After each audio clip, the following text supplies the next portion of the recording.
One other thing we got to laugh about Kurt Angle. I mean, it's not really funny, but this is a perfect example of what we've been saying, that Kurt Angle is addicted for attention. He's got a bipolar problem, and he's addicted to attention. He claims that these scams that go around, that you get emails or you get phone calls, like from like the Dominican mafia overseas, and they're like, "Oh, Chico, your uncle's in jail. You got to send $4,000 to get him out of jail, Chico." Mm-hmm. So what happened was, he claims somebody called his mother from overseas and said that his cousin. Somebody called his mama. Somebody called his mama. Maybe it was Funkasaurus.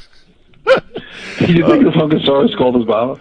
You never know. You never know. But he claims that his mother got a phone call from someone in the Dominican Republic, claimed that her grandson was in a local jail and needed $4,000, so she wired him the cash. That was a news story that they were doing that to people. A couple of people had that. I saw "Shame on You" or something like that. Yeah. I know it's true. But yeah, it's actually a fucking scam that goes on. Yeah, but the thing is that I've heard about that before. Kurt, do you have to tell the fucking world that your mother got scammed? Why do you have to make senior citizens? They get their information from certain things, and it's usually they go to people over 65 or. Well, yeah, someone on Long Island. There was someone, Arnold Diaz, I think, did a special on it, and then Channel 11 exposed it. By the way, a big fucking suck a dick to DirecTV. They fucking no more picks, no more Channel 11 on DirecTV here in New York. Oh, that sucks. Did you know that? No, I didn't know anybody who's probably, I mean, not that Channel 11 is a big deal. I only want, the Mets games are coming on. Oh, that sucks. So, picks is a carrier of the Mets games. And amongst some other events that you want, Channel 11 is not exactly, Fox 5 or Channel 9. Out of the three, I could afford to lose Channel 11, but I'm so pissed off about that. Like, get your act together with this. Last year it was FX, now it's Channel 11. Yeah. So ridiculous. Yeah. Well, I can deal with not watching According to Jim. I got to watch the Met games. Well, you want to laugh? By the way, opening day this Thursday, right? Yep. This Thursday, and Wednesday is fantasy baseball for me, so I can't wait. By the way, I picked the Mets to finish in 4th place. I think they're going to finish dead last. I hate to say it. Dead last, yeah. I'm a huge... and by the way, me and D'Antoni are fans of the Mets. We just totally have conceded the season. Yeah. Just one last thing on that Kurt Angle story. He tells TMZ, and I'm quoting him here, Kev, "I'm going to find the son of a bitch who did this to my mom."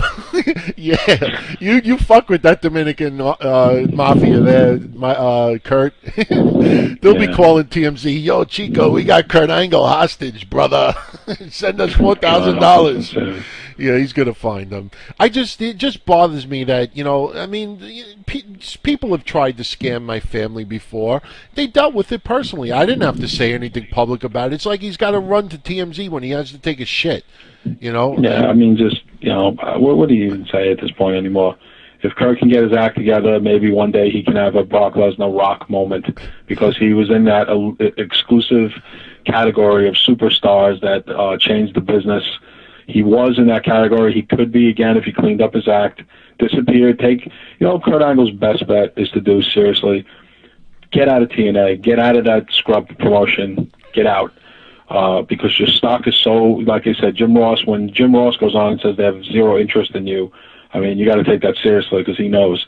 Get out of wrestling for a year, disappear, train, get off the drug, get off the pain pills, whatever it is, come back, meet with those guys in WWE and have your moment that Brock had tonight, that Rock had. You know what I mean? Yeah. You'll get your moment if you clean up your act, Kurt. And I'm speaking as a wrestling fan. I'm a big fucking know-it-all, hard mighty. I'm just saying, I liked Kurt Angle at one point. I could like him again. I do not like this bizarro man that he's turned into now. How can you? How can you even wear a Kurt Angle shirt now and not feel weird about it? You know what I mean? Yeah, it's true. Like he can have his "it's true" back. He can have all of his catchphrases back. He can have his moment. What he saw with Rock last night, what he saw with Brock tonight, should make him say, you know what, I'm going to quit TNA. I'm going to write out my contract, and then I'm going to spring up in the WWE in top shape, and I'm going to have my moment. Jeff Hardy can have the same thing. All these guys, they can all have their moment. I think maybe seeing Brock and Rock maybe will straighten